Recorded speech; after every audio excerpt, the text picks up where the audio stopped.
Tolong, Kiai Umairama jawab. Apakah semua barang baru yang tidak ada zaman Rasulullah sekarang ada? Apa pasti jeleknya? Otak sehat berkata, kalau dikatakan Kiai Umairama kurus, mustahil gemuk. Kalau dikatakan Kiai Umairama duduk, mustahil berdiri.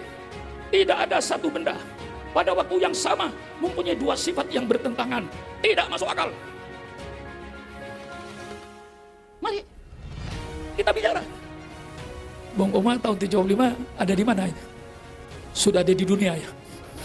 Ya, umurnya tidak terlalu jauh barangkali, tapi jelas tuaan saya. Iya, maka saya berani aja. Karena saya orang paling tua. Tidak ada orang tua kualat anak muda, itu enggak ada. Yang ada anak muda kualat orang tua, itu yang ada. Di sini saya paling tua. Tahu umur saya. Sudah 84 tahun. Alhamdulillah, pada umur saya sudah 84 tahun.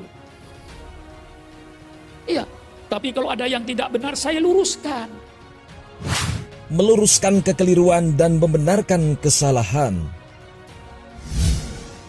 Alim ulama, para habaib yang saya muliakan, wabil khusus kepada pimpinan Masjid Husnul Khotimah Al-Mukarram Kiai Haji Roma Irama. Sangat tegas dan berani Kiai Sukron Makmun di depan Roma Irama mengatakan bahwa dirinya lebih tua dan oleh sebab itulah dirinya berani dalam berbicara, mengingatkan, bahkan berani menyalahkan bagi yang berbuat salah. Iya, maka saya berani aja. Karena saya orang paling tua. Tidak ada orang tua kualat anak muda, itu enggak ada. Yang ada anak muda kualat orang tua, itu yang ada. Pada kesempatan itu, Kiai Sepuh yang bernama Kiai Sukron Makmun diundang oleh Haji Roma Irama dalam acara silaturahmi takmir masjid. Saat ini Indonesia sedang diramaikan oleh isu nasab, yang mana dipelopori oleh Kiai Imaduddin yang mengatakan bahwa nasab habaib terputus. Melalui ramainya isu nasab habaib di Indonesia, Raja Dangdut Haji Roma Irama terlihat turut ikut serta dalam menyebarkan pemahaman bahwa nasab habaib terputus. Sementara itu, secara mengejutkan, Kiai Sukron Makmun yang diundang oleh Haji Roma Irama, pada kesempatan ceramahnya beliau membawa tema meluruskan pemahaman. Menyampaikan atau membahas nanti tentang tema dari satu buku yang berjudul Mafahim Yajibu Antusoha, pemahaman yang harus diluruskan, karya Profesor Dr. As-Sayyid Muhammad Al-Alawi Al-Maliki Al-Hasani atau Syekh Maliki. Kiai Sukron Makmun menjelaskan beberapa alamat tanda-tanda Zionis yang akan menghancurkan umat Islam dengan cara mengadu domba, dengan cara membingungkan dan mengobok-ngobok umat Islam dengan tujuan untuk menghancurkan umat Islam. Maka program pertama kaum Zionis adalah warsus sukuk fi qulubil mu'minin. Tanamkan kebingungan, tanamkan keraguan-raguan umat Islam terhadap ajaran Islam.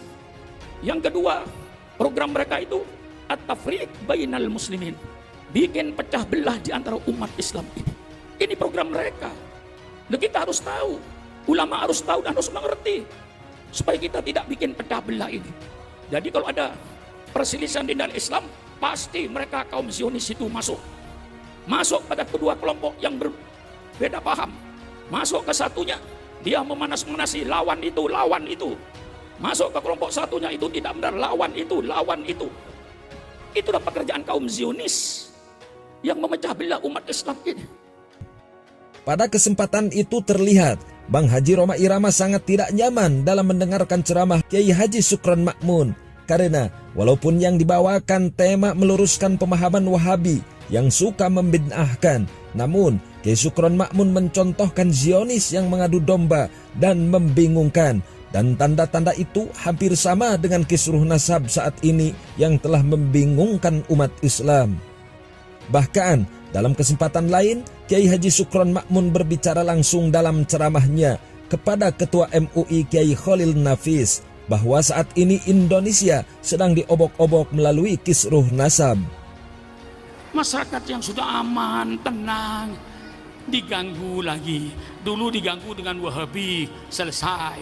Diganggu dengan Syiah, selesai. Setelah ini diganggu dengan nasab. Nanti setelah ini apa lagi? Untuk memecah belah ini. Mencintai Nabi Muhammad SAW dan menghormati zuriyahnya merupakan salah satu dari ajaran agama Islam. Pada kesempatan lain, Roma Irama mengkaji ayat-ayat Al-Quran dan menerangkannya. Haji Roma Irama menjelaskan sebuah ayat dalam Al-Quran terkait kecintaan kepada Nabi dan kerabatnya.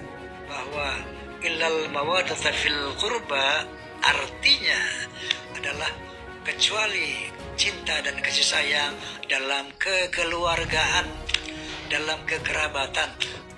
Terdengar dengan jelas bahwa Roma Irama mengartikan ayat Al-Quran dalam surah Asy-Syura ayat 23 yang berbunyi, Qul la as'alukum alaihi ajran illal mawaddata fil qurba. Dengan jelas Roma Irama memberi arti ayat tersebut, terkecuali dengan cinta kasih sayang dalam kekeluargaan, dalam kekerabatan. Roma menegaskan bukan cinta kepada keluargaku. Wah, illal mawaddata fil qurba artinya adalah kecuali cinta dan kasih sayang dalam kekeluargaan, dalam kekerabatan, bukan cinta kepada keluargaku. Setelah melihat dan menimbang apa yang dibacakan Roma Irama, yaitu surah Asy-Syura ayat 23, maka Roma Irama telah keliru dalam mengartikan ayat tersebut. Sebagaimana para alim ulama, salah satunya Al-Imam At-Tabari menjelaskan ayat tersebut dalam kitab tafsirnya yang bermakna qal yaqul illa an tuwadduni liqarabati, yang artinya kecuali engkau berkasih sayang kepada kerabat-kerabatku.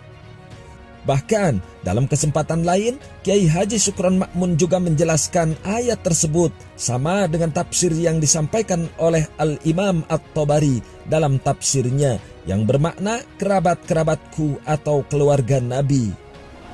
Mengapa bicara ribut nasab? Kita kembali pada pokok. Al-Quran menyatakan al-mawaddatu fil qurba, untuk mencintai keluarga Nabi. Hadis menyatakan kita mencintai keluarga Nabi. Tak cukup di situ. Di depan Haji Roma Irama, Kiai Sukron Ma'mun menjelaskan memahami Al-Quran dan hadis harus hati-hati. Untuk memahami Al-Quran itu, saudara, memahami hadis tidak gampang. Bukan hanya karena pandai bahasa Arab, terus memahami Quran dan hadis, konyol. Setelah melihat dan menimbang, entah apa maksud dari Bang Haji Roma Irama dalam ikut serta kisruh nasab habaib dan membenarkan Kiai Imaduddin sehingga berani memberi makna surah Asy-Syura ayat 23 dengan makna yang salah. Berapa puluh tahun yang lalu, Roma Irama pun telah menceritakan bahwa dirinya sempat aneh dengan kisah yang dianggap khurafat yang diceritakan oleh habaib. Namun, saat itu juga saat bertanya kepada habaib tentang khurafat, maka Roma Irama pun ditegur, dimarahi oleh almarhum Kiai Haji Zainuddin MZ. Kiai Haji Zainuddin MZ saat itu mengatakan, mau apa lu, ngaji juga kagak.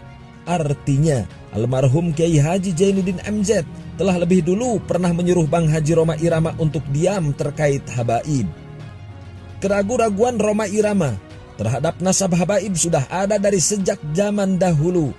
Namun, zaman dulu ada kawan seorang kiai yang meyakini bahwa habaib adalah dzurriyyah Nabi, dan Roma Irama pun mengikuti dan menghormati para habaib atas nasihat almarhum Kiai Haji Zainuddin MZ. Dan pada saat ini, Kiai Imaduddin muncul dan Roma Irama pun terlihat mengikuti jejak Kiai Imaduddin yang memutuskan ketersambungannya nasab habaib kepada Rasulullah Shallallahu Alaihi Wasallam. Salam damai umat Islam, salam damai Indonesia. Saya percaya kepada Kiai Imaduddin, tapi saya lebih percaya kepada Imam Nawawi Banten. Sekian saja, terima kasih kepada Al-Mukarram Kiai Umar Irama sebagai pimpinannya Masjid Husnul Khotimah ini. Mudah-mudahan seluruh kita ini yang hadir, mudah-mudahan husnul khotimah.